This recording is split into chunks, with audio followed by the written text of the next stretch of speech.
May 1890, Vincent van Gogh completed this masterpiece just before departing from the Saint-Rémy de Provence asylum, where he had spent a year in self-imposed isolation. Why did he remain so obsessively attached to the iconography of the cypress until his very last moments of existence, driving toward an existential inevitability rather than a mere coincidence? At that time, amidst the agonizing cycles of his mental breakdowns, Van Gogh deeply sensed that both his artistic and physical lifespan were nearing their end. In Western art history, the cypress tree traditionally symbolizes death and mourning. By placing it so monumentally at the center of the canvas in Rode, with cypress and star, Van Gogh was declaring his refusal to evade his approaching demise, choosing instead to confront it face to face. Yet he did not paint this tree simply to indulge in lamentation. He sought to anchor the fleeting, finite nature of human existence onto the eternal canvas of the cosmos. It was a final anthem, sung by a man staring directly into the encroaching darkness. This painting stands as the definitive full stop to his Saint-Rémy period, serving not merely as a landscape, but as a map of his innermost soul.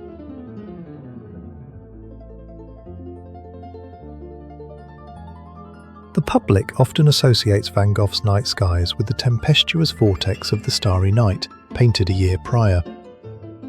However, this final night sky, painted as he left Saint-Rémy, demonstrates a far more rigorous and profound aesthetic evolution.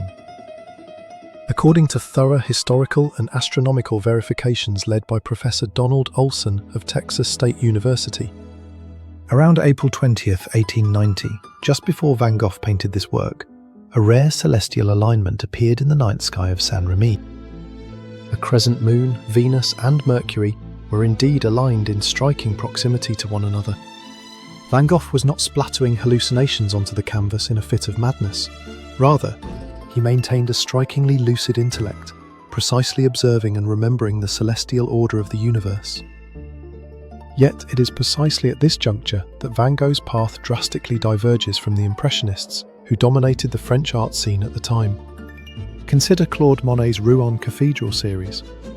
Monet sought to capture the objective surface of nature, momentarily shifting under the variance of light, a light that was strictly subordinate to visual realism. Van Gogh, however, completely negates the physical darkness before his eyes. Instead, he actively unleashes a radiant wave of orange energy from a crescent moon and evening star, inflated far beyond their actual astronomical scale. While the Impressionists humbly observed the light of nature, Van Gogh actively enforced a brilliant inner light upon a canvas of despair. He refused to leave the night as darkness, choosing instead to overthrow it with his own monumental light, a supreme victory of the spirit over matter.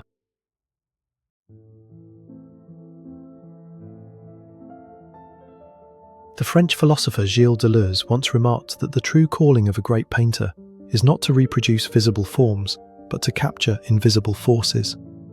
The churning, fierce lines in Rode with cypress and star are neither distortions nor destructions of the landscape. They are the visual manifestation of gravity, atmospheric currents, the colossal rotation of celestial bodies, and the subterranean vitality surging beneath the earth. Invisible to the naked human eye, yet captured violently by the tip of his brush. How then did Van Gogh manage to seamlessly materialize these immense, invisible cosmic forces onto a flat plane? It is at this very moment that we encounter a profoundly sublime realm of the spirit, existing far beyond the sheer ferocity of his brushstrokes. To resonate perfectly with these invisible cosmic forces, Van Gogh made a deliberate choice to transmit his spiritual energy at an equivalent density across every element within the frame. Look closely at the canvas, not only the towering cypress tree at the centre, but the formless atmosphere, the flow of the wind, and the coarse earth beneath the figure's feet, are all packed with an unyielding, fierce density of brushwork, without a single millimetre of compromise. This does not mean that his individual brushstrokes have been smoothed over or rendered uniform. Quite the contrary. It stands as a direct rejection of traditional painting conventions, which typically emphasize the main subject while muting the background. To capture the dynamic vitality embedded in all things, Van Gogh maintained the unyielding energy of his raw, burning, individual brushstrokes, refusing to let that tension drop for even a single moment across the entire surface.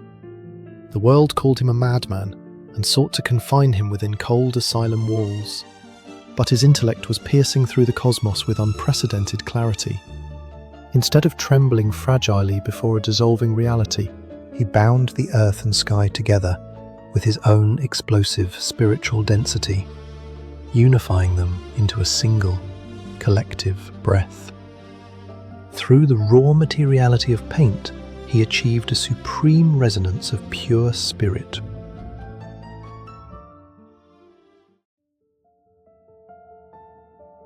In the masterwork of German Romantic painter Caspar David Friedrich, Wanderer above the Sea of Fog, the human figure stands prominently, facing the immense scale of nature as a grand, intellectual subject, capable of mastering and absorbing its sublimity. In the world Van Gogh creates, however, human presence is bizarrely diminished. While the cosmos vibrates and explodes with such fierce spiritual energy, the travellers and the carriage on the road walk and move with an uncanny nonchalance, turning their backs on this celestial drama. Art historians often interpret these two figures as a projection of Van Gogh himself and his brother, Theo, or perhaps a manifestation of the companionate relationship he deeply craved throughout his life but never obtained. Here we are pulled into the profound existential solitude generated by this deliberate discrepancy of scale. These are isolated human beings, cast onto a stage where the cosmos unfolds its grand epic. Van Gogh took the absolute loneliness he carried throughout his existence and gave it aesthetic completion through this overwhelming contrast of scales. This rough, winding country road, whose end bends out of sight, is the ultimate metaphor for his uncertain future and his solitary destiny as he stepped outside the hospital walls.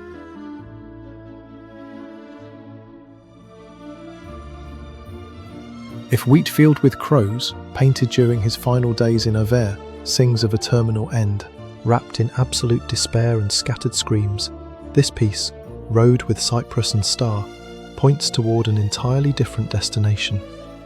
At the intersection of art historical facts and astronomical evidence, we come to realise the truth. This painting is not an accidental byproduct of a madman's fit, but the deliberate manifestation of supreme formal control and a piercingly lucid intellect. He placed the cypress tree, the strict icon of death, at the absolute centre of the canvas. Yet, he escorted it with the most brilliant vitality of the universe and the burning light of the mind. Ultimately, this work stands as a triumphant report of a sovereign soul who refused his tragedy in the most beautiful manner imaginable, choosing instead to eternally integrate himself into the rhythm of the cosmos. Before this radiant canvas, we do not witness the tragic biography of a sorrowful painter. We bear witness to the absolute victory of a magnificent spirit that resonates flawlessly across time.